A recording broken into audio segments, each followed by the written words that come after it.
நியூஸ்7 தமிழ் நேயர்களுக்கு வணக்கம். கல்லூரி சாலை நிகழ்ச்சிக்கு உங்களை வரவேற்பது நான் சௌமியா. இன்னைக்கு கல்லூரி சாலை நிகழ்ச்சியில் நம்ம கூட பார்க் குரூப்ஸ் ஆஃப் இன்ஸ்டிடியூஷனுடைய ஃபவுண்டர் மற்றும் சேர்மன் டாக்டர் PV ரவி இணைஞ்சிருக்காரு. அவரை வரவேற்றுட்டு நிகழ்ச்சிக்குள்ளே போயிடலாம். வணக்கம் சார். பார்க் கல்வி நிறுவனம் சென்னை, கோவை மற்றும் திருப்பூரில் கல்வி பணியாற்றிட்டு வருது இல்லையாங்க சார்? இந்த நிறுவனம் எப்போ ஆரம்பிச்சிங்க? இந்த நிறுவனம் ஆரம்பித்ததுக்கான நோக்கம் என்ன சார்? 1970ஆம் ஆண்டு முதல்ல என்னுடைய துணைவியார் திருமதி பிரேமா ரவி அவர்கள் ஒரு நர்சரி ஸ்கூலை ஆரம்பித்தாங்க. அது அவர்களுக்கு வேறு பக்கம் வேலைக்கு எதுக்கும் போக வேண்டாம், சுய வேலை வாய்ப்பிலே நாம் இருப்போம். அவங்க ட்ரெயின்டு டீச்சராக இருந்ததுனால அதுக்காக ஓப்பன் பண்ணி அவங்க அதை நடத்திட்டு வந்தாங்க. அப்போது திருப்பூருக்குள்ளே ஸ்கூலெல்லாம் ஒன்றும் கிடையாது, ஒரே ஒரு ஸ்கூல் தான் இருந்தது. நம்மளது ஆல்டர்னேட்டிவ் ஒரு இன்ஸ்டிடியூஷனாக வந்தது. Because of the hard work and sincerity, the parents are attached with this institution, Prema matriculation higher secondary school. அப்போது முதல் வருஷம் ஒரு 50-60 பேர் சேர்ந்துருப்பாங்க. அப்புறம் 1, 2, 3, 4, 5 வருடங்கள் அப்படி ஓடும்போது 78, 79, 80 ஒரு 1000 பேர் ஆயிடுச்சு. அதில் முதல்ல திருப்பூருக்குள்ளே CBSE அஃபிலியேஷன் வாங்கினது நம்ம ஸ்கூல் தான் வாங்கினோம். 1200 மாணவர்கள் இருந்திருப்பாங்க. டிசிப்ளின், இந்தியன் கல்ச்சர், நம்முடைய பண்பாடு, அது இல்லாமல் திருப்பூருக்கு எந்தெந்த விஐபிஸ் வர்றாங்களோ அத்தனை பேரும் மாணவர்களை சந்தித்து உரையாடுவார்கள். அது பெற்றோர்களுக்கு ரொம்ப பிடித்தது. அப்போது 1976 ஒரு ஸ்கூலாக இருந்த ஒரு சிச்சுவேஷனில் முதல்ல அன்றைக்கு ஆளுநராக இருந்த மோகன்லால் சுகாதியா அவர்கள், மேதகு மோகன்லால் சுகாதியா அவர்கள் அடிக்கல் நாட்டினார். அதற்கு பிறகு அதற்கடுத்து 2 வருஷத்திலேயே அன்றைய மேதகு ஆளுநர் பிரபுதாஸ் பட்வாரி அவர்கள், டாக்டர் மகாலிங்கம் போன்றவர்களெல்லாம் கட்டிடங்களையும் ஓப்பன் பண்ணி செய்தார்கள். ஆக 70 ஆரம்பித்தது. 82க்குள்ளே ஒரு மிகப்பெரிய நிறுவனமாக திருப்பூரில் ஒரு ஆல்டர்னேட்டிவாக இவங்களால் ஒரு இன்ஸ்டிடியூஷனை பண்ண முடியும், செய்ய முடியும். இந்த 82 இருந்து முதல் பேட்ச் மாணவர்கள் வர அன்றைக்கெல்லாம் அதிகமாக 100% பெரிய விளம்பரம் பண்ணுறதில்லை. ஆனால் அரசாங்கத்திலிருந்தே கல்வி அமைச்சரிடமிருந்து நேரடியாக ஒரு பாராட்டு சான்றிதழ் 100% நீங்கள் வாங்கியிருக்கிறீர்கள் என்பதை அந்த நிறுவனத்திற்கு கல்வி அமைச்சர் அவர்களே கொடுப்பார்கள். அந்த மாதிரி வாங்கி மாணவர்கள் இன்றைக்கி பார்த்தீங்க அப்படின்னு சொன்னால் 50 ஆண்டுகள் முடிந்து விட்டது.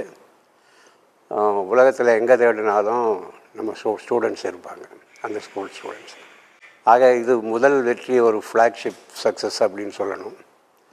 அது திருமதி பிரேமா அவர்களுக்கு தான் சேரும். அதற்கு பிறகு 1980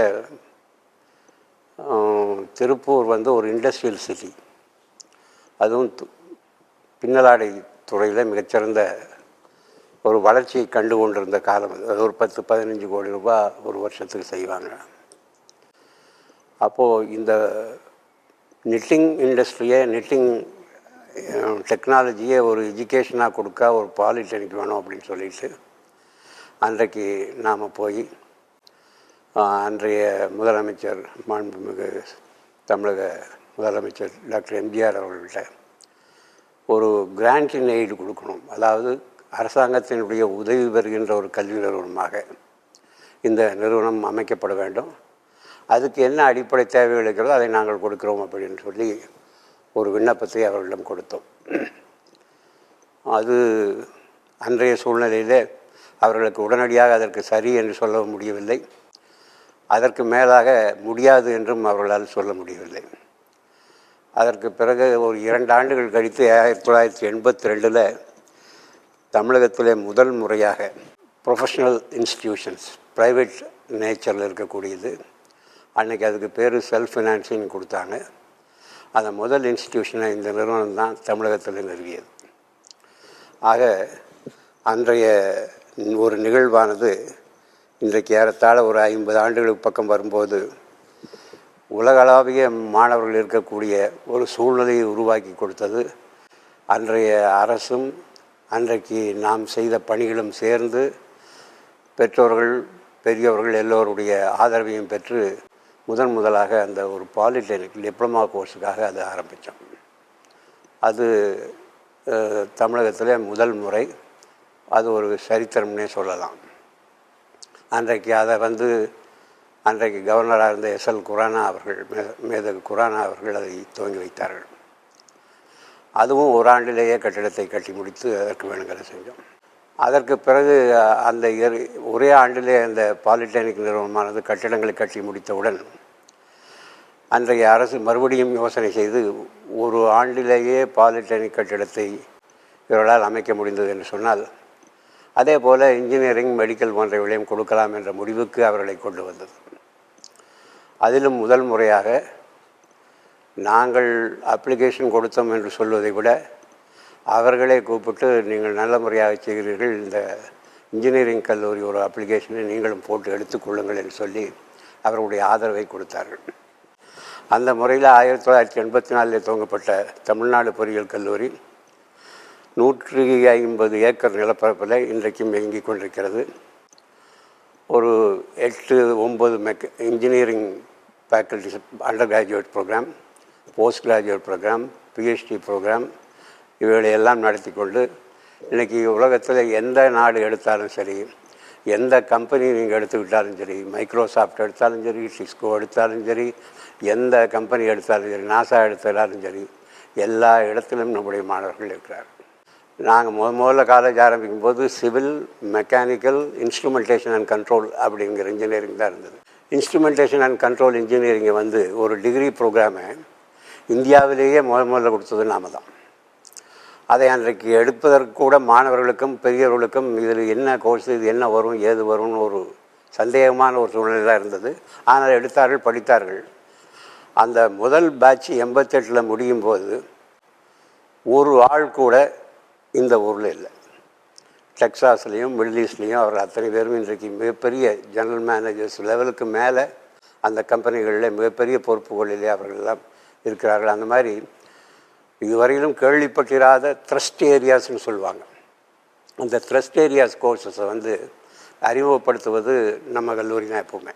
அப்போ இந்த மாதிரி வேலை வாய்ப்புகள் கொடுக்கக்கூடிய கோர்ஸுகள் தனியாக 96 பண்ணணும்னு சொன்னபோது, அப்போ புதிதாக அப்போ ஒரு தடை உத்தரவு ஒன்று இருந்தது. என்னன்னு கேட்டால், ஒரு காலேஜில் 3 கோர்ஸ் 4 கோர்ஸுக்கு மேலே இருக்கக்கூடாது,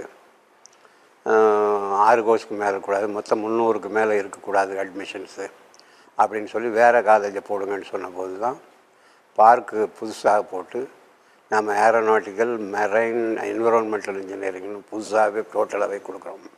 அதில் ஏரோநாட்டிக்கல் இன்ஜினியரிங் அப்படிங்கிறது யாருமே கை வைக்காத ஒரு ஏரியா. அப்போது ஐஏஎஃப், என்ஏஎல், ஹெச்ஏஎல், ஐஎஸ்ஆர்ஓ இந்த மாதிரி இன்ஸ்டியூஷன்லேருந்து ரிட்டையர் ஆன இன்ஜினியர்ஸு, டைரக்டர்ஸ் எல்லாத்தையுமே வச்சு தான் அந்த கோர்ஸ் ஆரம்பித்தோம். அன்றைக்கி நாங்கள் ஏரோநாட்டிக்கல் இன்ஜினியரிங் ஆரம்பிக்கும் போது தான் அப்துல் கலாம் அவர்கள் பிரசிடெண்ட்டாக வந்துட்டுருக்கார். அப்போது மாணவர்களுக்கு எல்லோரும் அப்துல் கலாம் மாதிரி ஆகணும் அப்படிங்கிற ஒரு எண்ணத்தில் அந்த கோர்ஸ் ஒரு பிக்கப் ஆகிறதுக்கு அதுவும் ஒரு காரணம். அப்துல் கலாம் பிரசிடெண்ட் ஆகிட்டார். அவர் ஒரு ஏரோநாட்டிக்கல் இன்ஜினியர். அவர் பல ஹெச்ஏஎல் இதில் எல்லாம் ஒரு டைரக்டராக, சயின்டிஸ்டாக இருந்தவர். அவருடைய பீரியடில் இந்த கோர்ஸ் ஆரம்பித்து வெளியே வந்த உடனே மிகப்பெரிய ஒரு சப்போர்ட். அந்த கோர்ஸுக்கு நிற்க முடியாத அளவுக்கு, கொடுக்க முடியாத அளவுக்கு கோர்ஸ் அந்த இருந்தது. இன்றைக்குமே நீங்கள் பார்த்தீங்க அப்படின்னு சொன்னால், நம்முடைய கவர்மெண்ட்டு இப்போ லேட்டஸ்ட்டாக என்ன அனௌன்ஸ் பண்ணியிருக்குன்னு சொன்னால், ஒரு 5 ஆண்டுகளில் நமக்கு ஒரு 20,000 பைலட்டுகள் தேவை அப்படின்னு சொல்கிறாங்க. அப்போ 20,000 பைலட்டுக்கு நாம் எங்கே ஏற்பாடு பண்ணியிருக்கோம்? இந்த ஏரோநாட்டிக்கல் இன்ஜினியரிங் படித்தவங்க மெயின்டெனன்ஸ் இன்ஜினியராகவும் வேலை செய்யணும், இவர்களிலேயே பல பேர் பைலட்டாகவும் வரணும், வந்ததுன்னா எதிர்காலத்தில் அரசாங்கத்துக்கு வேண்டிய மேன் பவரை கொடுக்கக்கூடிய கோர்ஸ் இது ஒன்று தான் அப்படின்னு நாம் சொல்லலாம். ஆக அந்த முறையில் அந்த கோர்ஸை இது பண்ணுறோம்.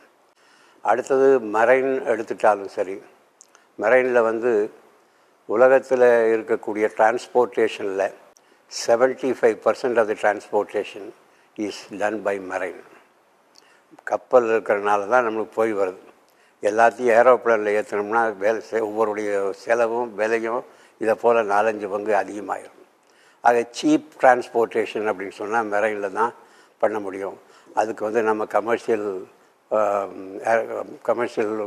வெசல்ஸாக இருந்தாலும் சரி, அல்லது வேறு டிரான்ஸ்போர்ட்டேஷன் வெஹிக்கிளாக இருந்தாலும் சரி, பேசஞ்சராக இருந்தாலும் சரி, அது வந்து ஃப்ளைட் சார்ஜை பார்க்கும்போது ரொம்ப கம்மியாக வரும். ஆக அதுக்கு அந்த கோர்ஸ் வந்து வரும். அதில் நம்ம சரித்திரத்துக்கு முந்தின காலத்துலேருந்தே பார்த்தீங்க அப்படின்னு சொன்னால், நாம் கடல் கடந்து போவதற்கு இந்தியாவிலும் சரி, ஐரோப்பிய கண்ட்ரிகள்லையும் சரி, எல்லா நாடுகள்லேயும் அவர்களுக்கு உதவியது அப்படின்னு பார்த்தா கப்பல் தான். அதில் தான் உலகமெல்லாம் போயிருக்காங்க, அதில் தான் உலகமெல்லாம் கண்டுபிடிச்சிருக்காங்க, அதில் தான் உலகம் பூரா வியாபாரம் பண்ணியிருக்காங்க. ஆக அது இப்போவும் தொடரணும், தொடர்ந்தால் நல்லா இருக்கும். அதுக்கு இந்த கோர்ஸுகள் நிறைய உதவியும், அதனால் அதையும் நாம் பண்ணியிருக்கோம். அப்புறம் ஏற்கனவே இந்த இது சொல்லியிருப்பாங்க, என்விரான்மெண்டல் இன்ஜினியரிங் சொல்லியிருப்பாங்க. இன்றைக்கி நிறைய எல்லோரும் பேசக்கூடிய ஒரு சப்ஜெக்ட் அதுதான். ஏன்னா நம்ம வந்து எந்த இடத்துல நாம் தப்பு பண்ணுறோம் அப்படிங்கிறது தெரியாமையே தப்பு பண்ணிகிட்ருக்கோம். அதனால் air pollution, sound pollution, water pollution, இந்த எல்லாத்தையும் எப்படி நாம் கண்ட்ரோல் பண்ணுறது அப்படிங்கிறது என்விரான்மெண்ட்டில் இன்னும் கொஞ்சம் நாளில் என்னெல்லாம் தப்பாக நடக்கும், இப்போ இருக்கக்கூடிய கண்டினியூஷன் ஆச்சுன்னா அப்படிங்கிறத தெரிஞ்சுக்கிட்டு மாணவர்களும் பெற்றோர்களும் இந்த உலகமும் அதை ஃபாலோ பண்ணிச்சுன்னா நாம் வாழக்கூடிய உலகத்தை வந்து ஒரு சந்தோஷமான இடமாக நாம் மாற்ற முடியும். அதுக்கு முக்கியமாக வேண்டியது நாம் பார்க்கும்போது பேக் 1985 நம்ம தமிழ்நாடு பொறியியல் கல்லூரியில் இன்றைக்கி நீங்கள் போய் பார்த்தாலும் சரி, ஒரு ஷூட் எடுத்துட்டாலும் சரி, அதில் கிட்டத்தட்ட 5 லட்சம் மரக்கன்றுகள் அன்றைக்கே நட்டி இன்றைக்கி அது ஒரு பெரிய ஃபாரஸ்ட்டாகவே வந்திருக்கு. அதே மாதிரி இங்கேயும் வந்து பண்ணலாம் அப்படின்னு சொல்லி ஏற்பாடு பண்ணியிருக்கோம். 5 லட்சம் மரக்கன்றுகள் நடுறது. அது ஏற்கனவே அப்துல் கலாம் அவர்கள் ஒரு காலத்திலேயே அதுக்குரிய திட்டங்கள் எல்லாம் ஆரம்பிக்கப்பட்டு அதுவும் தொடர்ச்சியாக நடந்து கொண்டிருக்குது. மரம், செடி, கொடிகள் நடுவது எல்லாம்.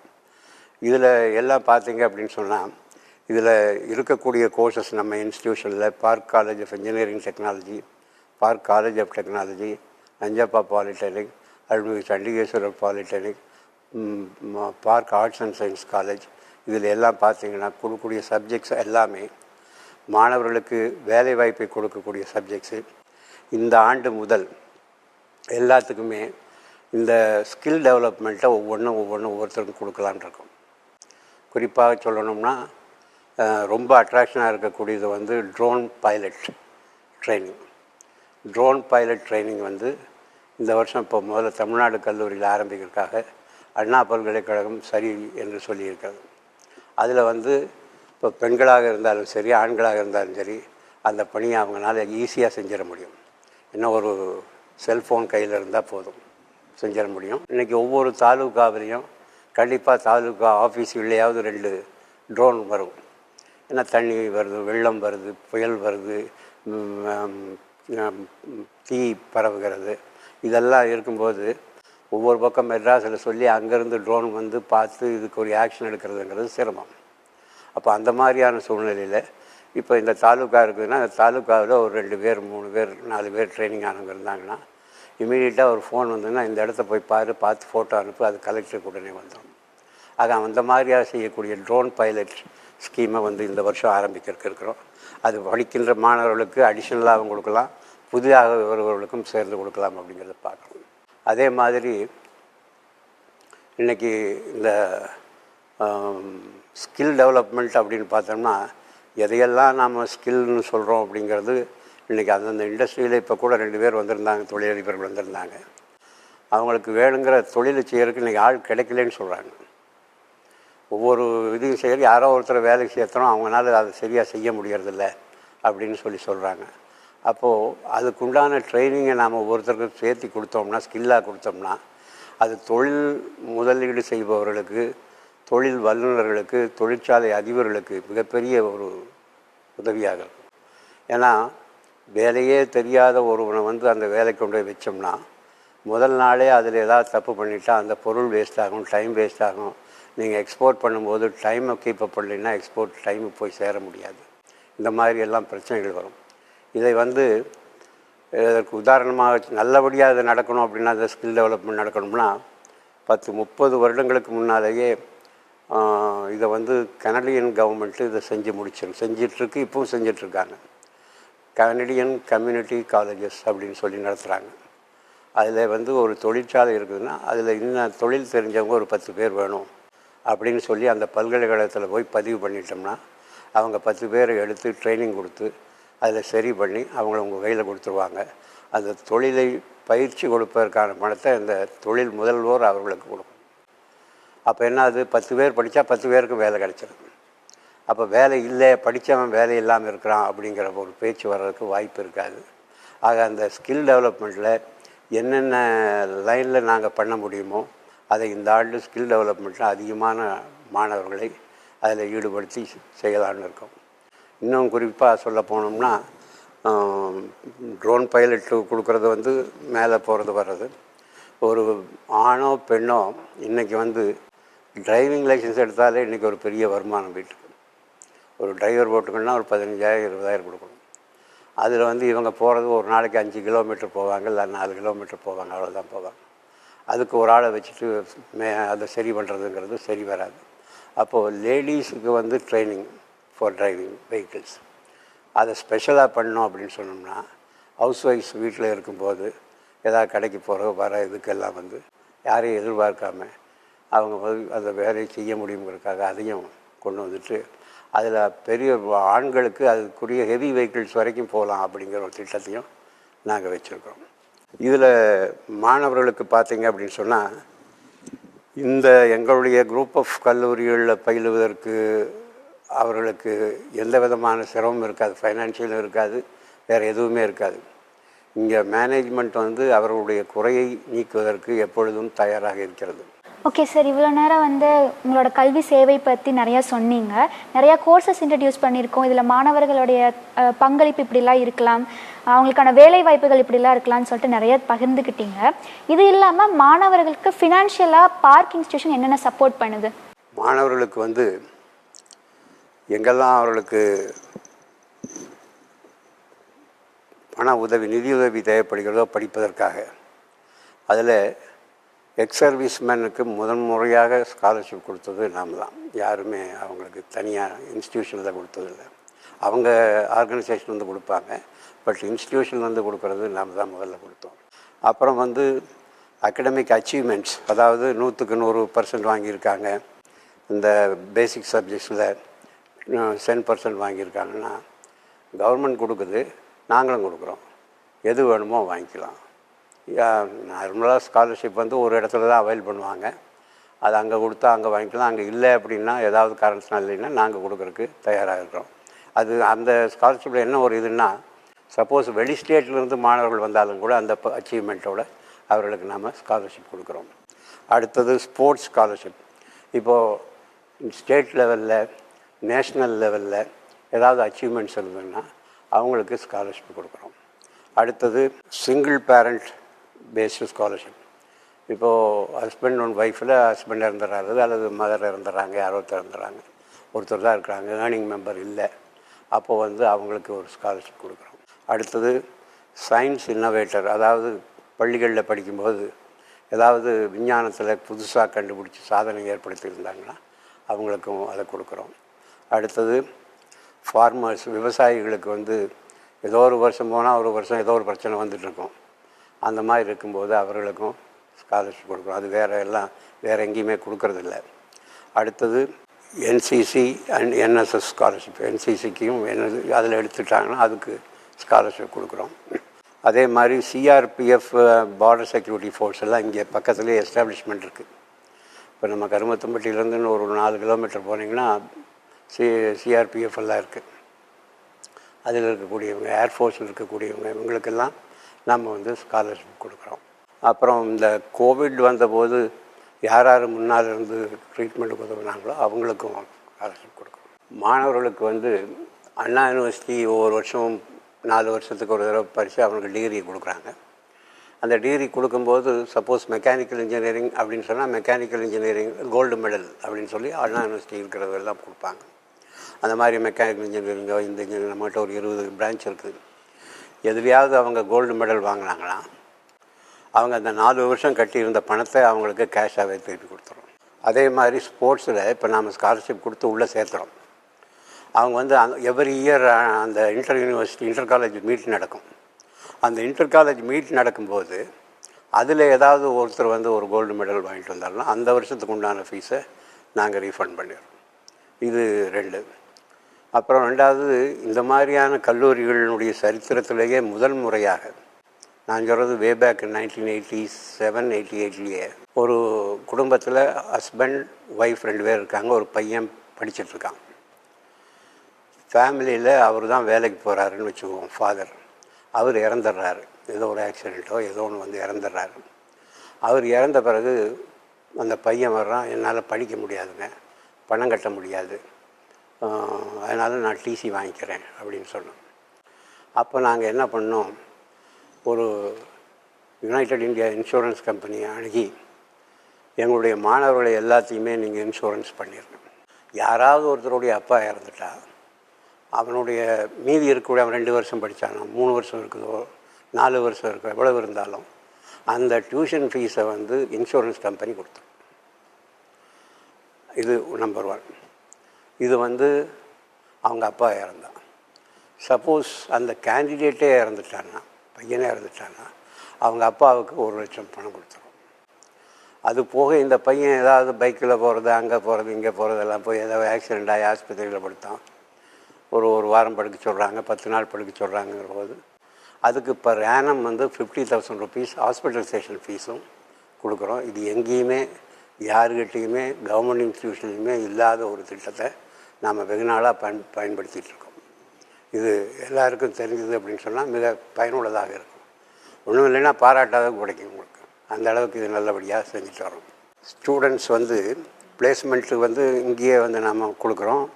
அதில் வந்து 20ல் 3 லட்சம், 6 லட்சம், 10 லட்சம், 20 லட்சம் அப்படின்னு சொல்லி பேக்கேஜ் கொடுப்பாங்க. அது per annum தான் கொடுப்பாங்க. அது அப்போ அந்த மாதிரி கொடுக்கும்போது எங்களுடைய 2 மாணவர்கள், நாங்கள் வந்து ஐஐடி அல்ல, ஒரு நாட்டினுடைய ஒரு மூலையில் இருக்கக்கூடிய ஒரு இன்ஸ்டிடியூஷன் இது.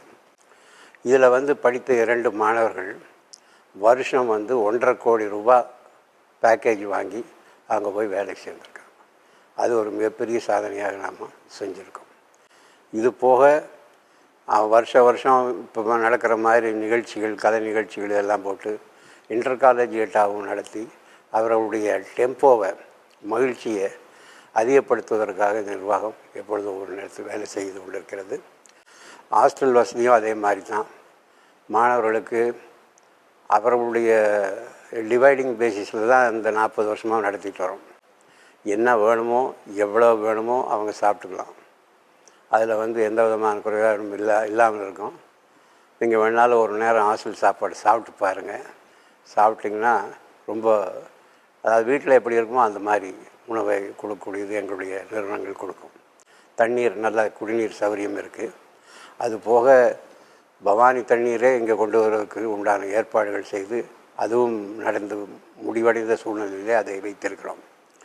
இது போக இதில் பார்த்திங்கன்னா தமிழ்நாடு ஸ்கூல் ஆஃப் ஆர்கிடெக்சர்னு இருக்குது, நாம் பிஸ்னஸ் ஸ்கூல் ஆஃப் மேனேஜ்மெண்ட்ஸ் இருக்குது, அப்புறம்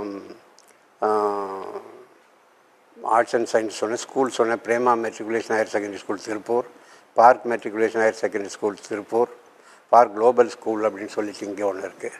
ஆக ஸ்கூல் லெவல்லையும் நாங்கள் வந்து எல்லா மாணவர்களுக்கும் அவங்களுக்கு, அதாவது அந்த துறையில் அவங்கள நல்லா படிக்க வச்சு அவங்களுக்கு வேண்டியது நல்ல மார்க்கு, நல்ல ஒழுக்கம், நல்ல இதை பண்ணி அதையும் மாணவர்களை நாம் கொடுக்குறோம். அந்த முறையில் ஆரம்பித்த நிறுவனங்கள் அத்தனையுமே தொடர்ச்சியாக நடத்தி இதில் வந்து பார்த்திங்க அப்படின்னு சொன்னால் இங்கே வராத அமைச்சர்கள், விஐபிகள், கவர்னர்கள் அப்படிங்கிறவரே இல்லாத அளவுக்கு மாணவர்களை, பெரியவர்களை கூட்டி வந்து அவர்களுடைய ஆசைகளை கொடுத்து அவர்களை பார்த்து இவர்கள் தங்களை உருவாக்கி கொள்ள வேண்டும் என்பதற்காக நாங்கள் செய்கின்ற பணியும் தொடர்ந்து வருகிறது என்பதை கூறிக்கொள்ள பிரியப்படுகிறேன். உங்களோட இந்த 50 ஆண்டுகால கல்வி அனுபவம் வந்து நீங்கள் கிட்ட பகிர்ந்துக்கிட்டீங்க. உங்களோட இந்த அனுபவம் நிறைய ஆசிரியர்களுக்கு சமம். ஸோ உங்களோட இந்த நேரத்தை வந்து நியூஸ் 7 தமிழுக்காக ஒதுக்கி கொடுத்ததற்காக நன்றி சார். மிக்க நன்றி. வணக்கம்.